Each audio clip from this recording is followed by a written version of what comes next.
Амансыздар ма? Бұл абайлаңыз жаңалықтар. Мен Абай Сейфулла. Біздің каналымызға қазір жазылып қойыңыз. Мақсатымыз 400 мың жазылушыға жетіп алу. Бүгін президент Тоқаевтың өткендегі жолдауының ең маңызды тұстарына тоқталамыз. Мәжілісте болған масқараларды айтамыз. Тағы бір-екі тақырыпты тілге тиек етеміз. Көріңіз.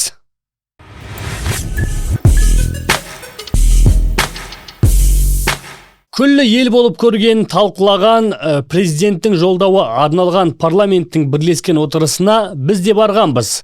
Депутаттармен сұхбаттасқанбыз. Сонымен өздеріңіз естігендей, бұл жолдаудың басты жаңалығы Қазақстанның бір палаталы парламентке көшу ықтималдығы. Яғни референдум өтіп, халық қолдаса, ендігіде сенат болмайды, мәжіліс қана жұмыс істейді. Парламенттің ықпалы артады. Депутаттар, сарапшылар әрине сол Тоқаевтың өзі алдында ұсынған күшті президент, ықпалды парламент, есеп беретін үкімет деген формула қалады деп отыр. Тоқаевтың нақты сөзі мынау. Парламенттік реформа туралы айту оңай емес. Соған қарамастан, мен дәл бүгін елімізде көп ұзамай бір палаталы парламент құру туралы бастама көтергім келеді.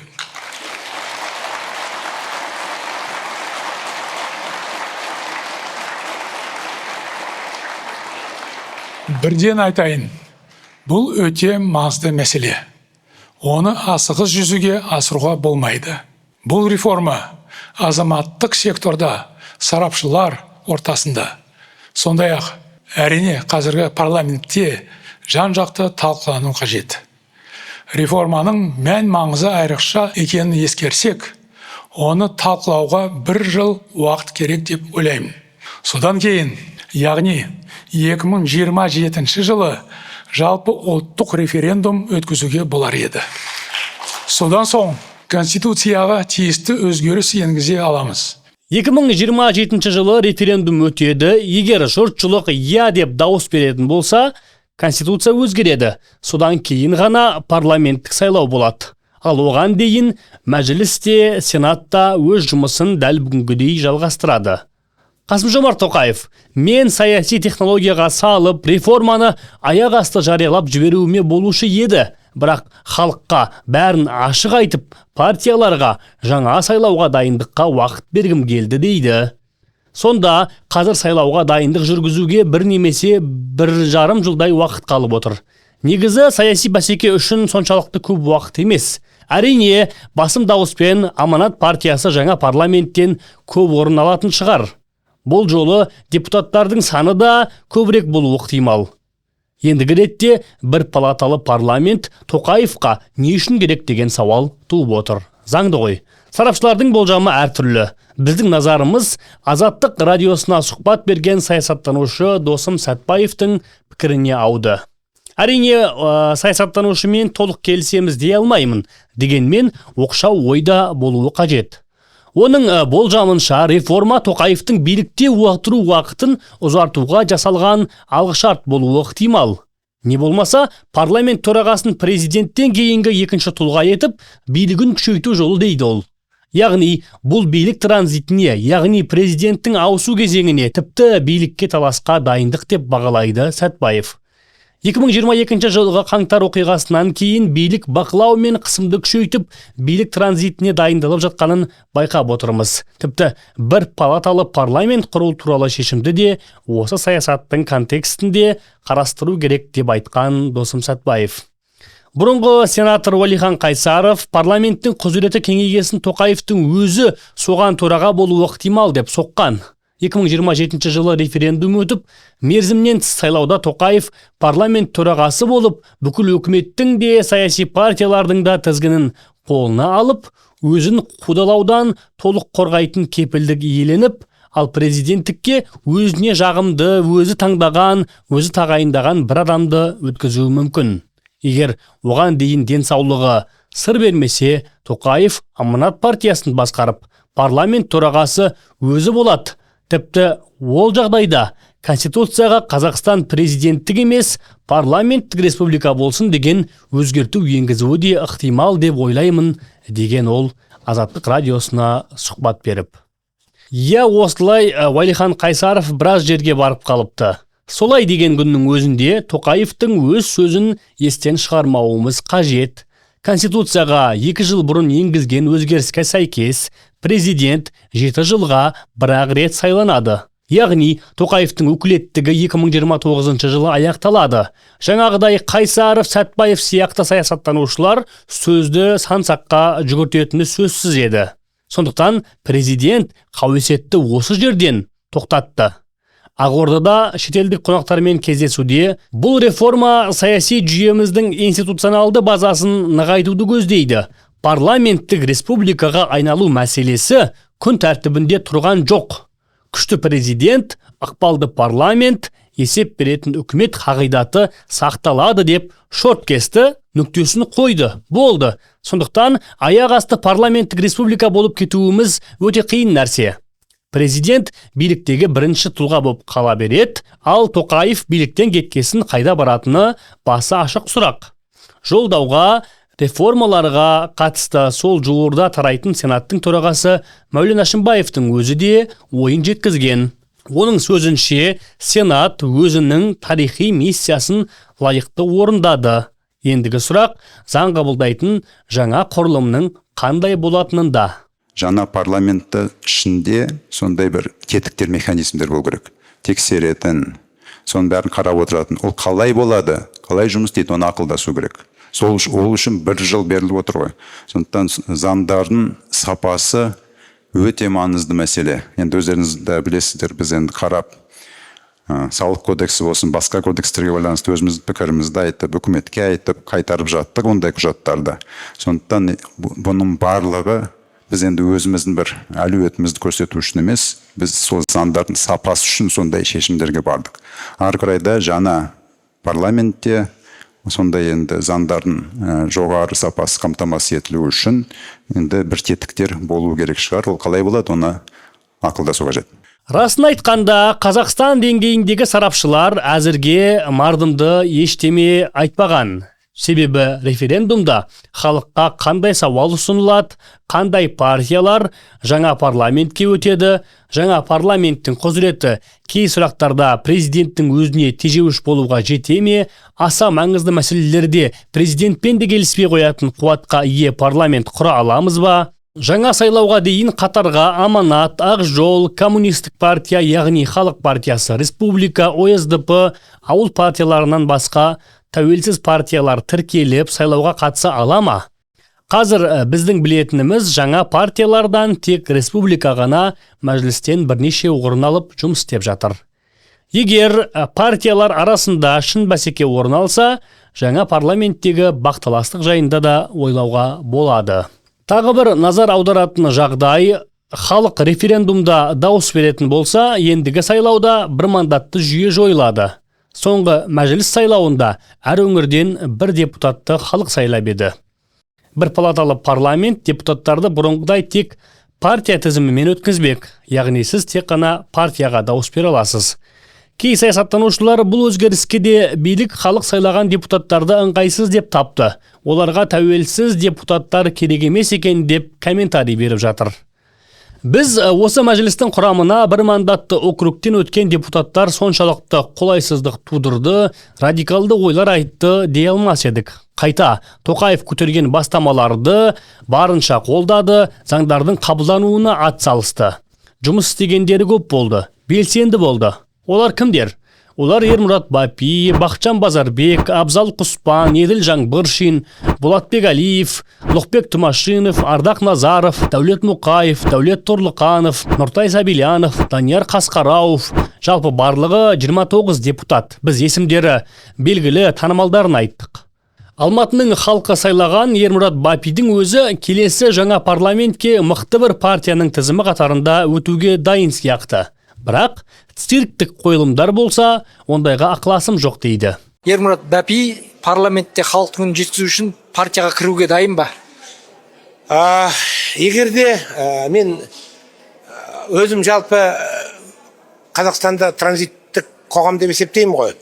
мен осы елдегі өзгерістерге қатысқым келіп келді, жаңа Қазақстан жасауға өзім ықыласым болды, көмектесуге, президентке көмектесуге, парламентке көмектесуге сондай ынтамен ықыласпен келгенмін. 25 жыл көлемінде елде ештеңе өзгерістер жасай алмадық, енді осында келіп жасап көрейікші деген бір азаматтық ықыласпен келген адаммын. Егер де біздің транзиттік мынау кезең әлде созылатын болса, бәлкім мен келесі парламенттік келесі шақырылымына сайлауына қатысатын шығармын. Ал егер де осы 27 жылға дейін президент ойлағандай Қазақстандағы саяси өзгерістер бәрі жүзеге асып, Қазақстан бір менің ойымдағы жаңа Қазақстан қалыптасатын болса, онда мен де демалатын уақытым келді деп ойлаймын. Түсе қалған жағдайда қай партияның артынан түсер едіңіз? Мен енді бұл жерде бір нақты бір партияны қазір көріп тұрған жоқпын.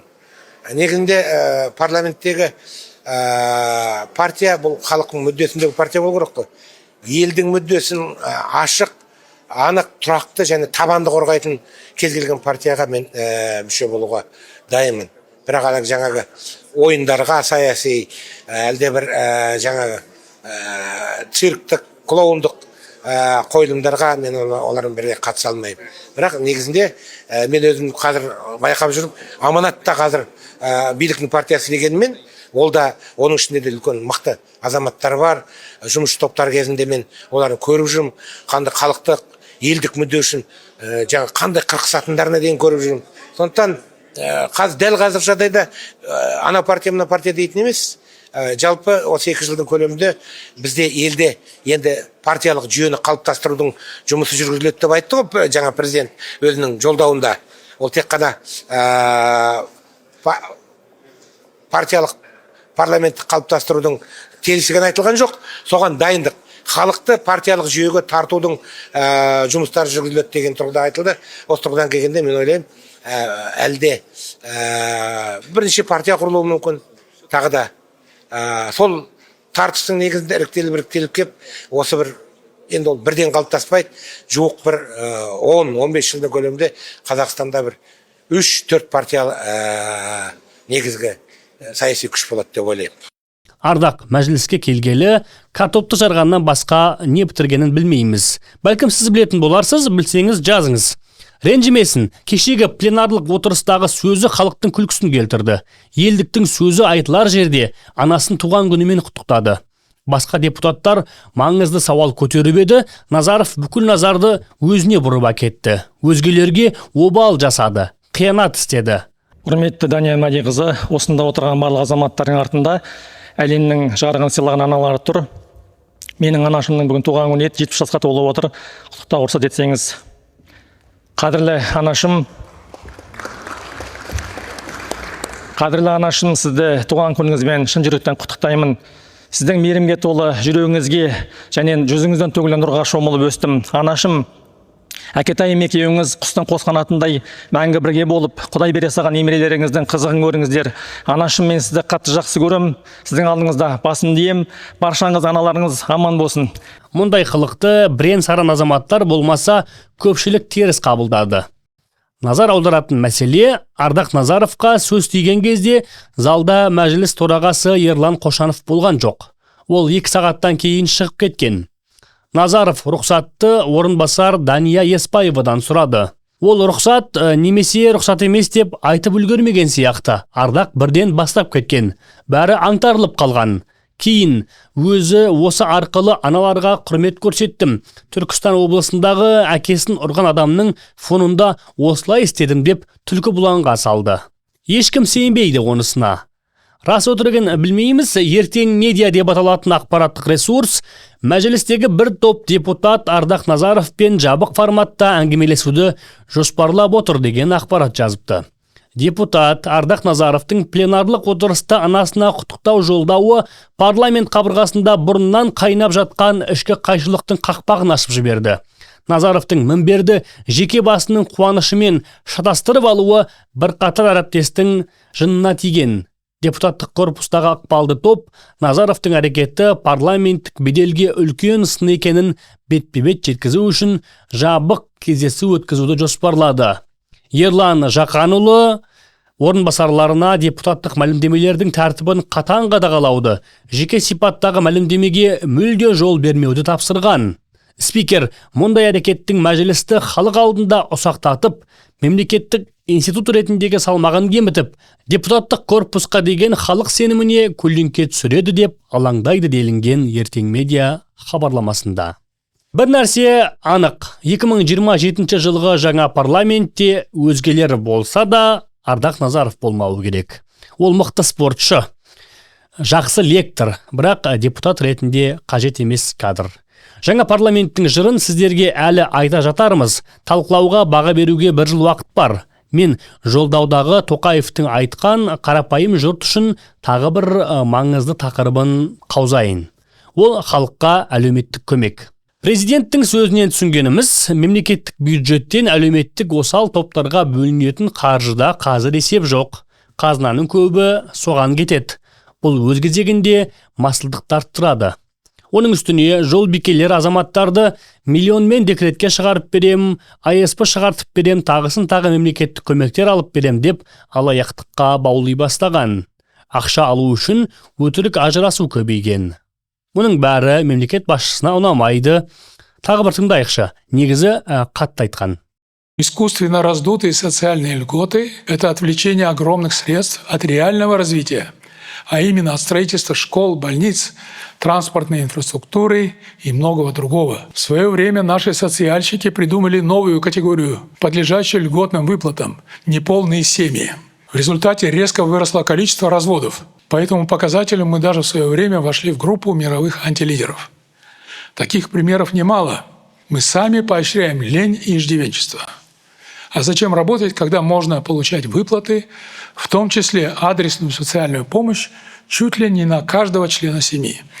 Другими словами, вместо рациональных решений в социальной сфере правительство на протяжении как минимум 15 лет, по сути, занималось поощрением социального иждивенчества и, надо прямо сказать, социального мошенничества. Критически важно заняться детальным изучением демографических тенденций, принимать решения, рассчитанные на многие годы вперед. Қазақшалап айтсақ, үкімет 15 жыл бойы әлеуметтің ығына жығылып, масылдық пен әлеуметтік алаяқтыққа жол беріп келді. Орынсыз төлемді енді қысқарту қажет. Адамдар ақшаны үйде жатып емес, жұмыс істеп тапсын, қаржылық сауатын арттырсын дейді. Енді осы сыннан сабақ алған үкімет қандай қадамға барады? Еңбек министрі Светлана Жақыпова әлеуметтік қорғау жүйесін трансформациялауға кіріскенін хабарлады. Барлық мемлекеттік көмек ашық, объективті болу үшін цифрландыруға көшеді. Азаматтардың жұмысқа тұруы, көшіп қонуы, табысы, әлеуметтік жағдайы, шоттарындағы ақша айналымы ортақ платформада болады. Егер осы бастама жүзеге асса, мемлекетті алдай алмайсыз. Бірыңғай цифрлық платформа арқылы үкімет азаматтардың әл-ауқат деңгейін жаңадан шынайы бағалауға қол жеткізе алады. Кім кедей, кім бай, кім алаяқ, кім шынайы оңай білінеді. Зейнетақы жүйесіне қатысты да қатаң шаралар басталып кеткен сияқты. Президент әркімнің зейнетақы шотында қартайғанда жеткілікті тұрақты қаржы болсын деген. Бірақ кейінгі жылдары мемлекет өзі рұқсат беріп, ол ақшаны үй алуға, емделуге жұмсап кеттік. Сөйтсек, тіс емханалары мыңдаған адамның қаржысын тісін емдемей-ақ зейнетақы қорынан шеше берген екен. Енді қаржы мониторинг агенттігі әр қалада тіспен күрес операциясын бастады. Мысалы, Атырауда өтірік ондаған тіс емханаларын ашып, азаматтарға анықтамалар жазып, зейнетақы қорынан 200 миллиард теңге шығарған. Оның 40 миллиардын екі ортадағы делдалдар иеленген. Жалпы осындай схемаға Атырау, Ақтау, Астана, Қарағанды қалаларынан 50 адам қатысқан. Біздің естуіміз бойынша қазір көптеген тіс емханалары басшыларын АФМ үйлерінен ұстап әкетіп жатыр. Бәріне қылмыстық кодекстің алаяқтық қылмыстық жолмен тапқан қаржыны заңдастыру баптары бойынша айып тағылуы мүмкін. Ал шотынан ақшасы шыққан азаматтар тек куәгер ретінде сұралатын шығар. Міне осылай. Сондықтан зейнетақы шотының қаржысын басқа мақсатқа жұмсау, декретке миллионмен заңсыз шығу сияқты батпан құйрықтар ендігіде келмеске кетті. Айтпақшы, осы бізде мемлекеттік органдардың, парламенттің, президент қатысатын шаралардың журналистерге жабық екені, бақ өкілдері қажетті сұрағын қоя алмайтыны жиі айтылады. Бірақ өткенде президент жолдауын тыңдауға бірлескен отырысқа бардық қой. Сонда мұндай шаралардан қалмайтын әріптесіміздің біріне осы сауалды қойдық, мынадай жауап алдық. Мен жанында әріптесім журналист Қазақстан ұлттық арнасынан Шерхан Жамбылұлы. Шерхан, енді әдетте мұндай мемлекеттік шараларда, президент қатысқан шараларда журналистер тиісті министрлермен сұхбат ала алмай қалдық, бізді кіргізбей қойды деген сындар болып жатады. Мұнда бүгін барлық жағдай жасалған ба әріптестерге? Бүгін ешбір қиындық болған жоқ, осы жерден өтті, жаңа өзің де көрдің, жүріп өтті ортамызда. Мысалға Мұрат Нұртілеу осы жермен жүріп өтті, барлық әріптестер қызығушылық танытқан. Тоқтатып сұхбат алдыңыздар. Сұхбат алдық, жаңа кірпейін кезде, өзіміз кірпейін кезде барлық журналистер қарап тұр, камералар тұр. Әкім министрлері бір шамалап түсінеді кезде, камералардың бәрі қарап тұрған кезде бір шамалы бір еңсеңді басам ба, сондай екен. Енді сұхбаттастық, ешбір шектеу болып жатқан жоқ секілді. Мына жерде отырып тамашалайды, журналистер экраннан тамашалайды қазір жолдаудың өзін. Бұл әдеттегі үкіметтің өзі баспасөз орталығы, осы жерде үкіметтің отырыстары болған кезде осы жерден отырып ақпарат таратамыз. Қарап отырмыз, шай, кофе ұзақ болғаннан кейін. Иә, жағдай жасап қойыпты. Сіздер өздеріңіз бірнеше журналист келдіңіздер бүгін, Иә, енді үлкен саяси шара болғаннан кейін бірнеше группа, бірнеше топ келеміз. Енді біреуміз сұхбаттар жазамыз, біреуміз тікелей эфирге шығамыз, біреуміз президенттің айтқандарына мән береміз.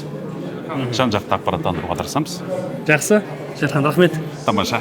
Сәттілік. Соростың соры қайнай бастады ма? Америка Құрама Штаттары президенті Дональд Трамп америкалық қаржыгер Джордж Соросқа қатысты сын айтып, оның қызметіне тергеу бастауға уәде берді.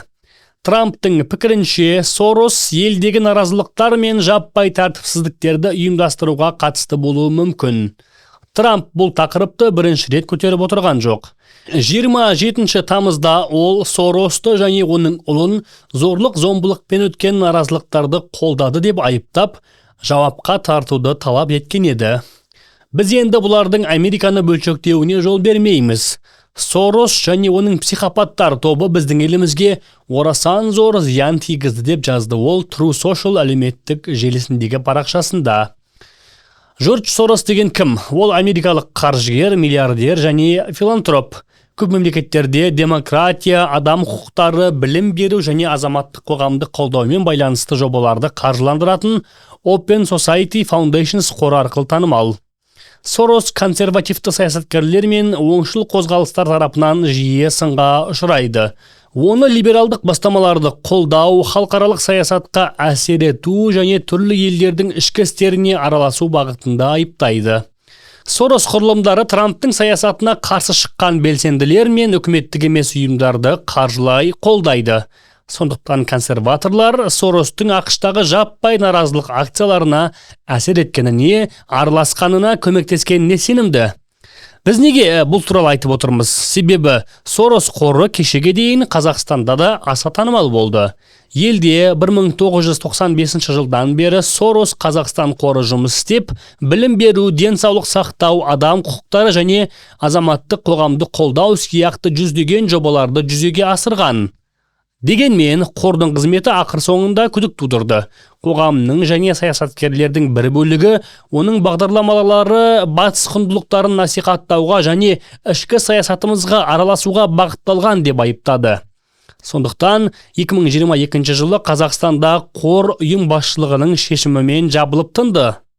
Дегенмен, сарапшылар Сорос жобалары Қазақстанда әлі жасырын жұмыс істейді деп санайды. Олар түрлі жолдармен үкіметтік емес ұйымдарға қаржы аударады, студенттерге білім беру гранттарын бөледі дейді. Жалпы елде батыстық америкалық қорлардың көмегімен жұмыс істейтін үкіметтік емес ұйымдар көп. Кейінгі жылдары Қазақстан барлығының қызметін жіті бақылап, ішкі істерімізге араласқандарға тосқауыл қоя бастаған. Барлығы қауіпсіздік үшін, барлығы тұрақтылық үшін. Ел іші тыныш болсын деген ниетпен. Біздің де айтып жүрген тілегіміз осы ғой. Ең бастысы, ел іші тыныш болсын. Амандықта жүздесейік. Бүгінге айтарымыз осы.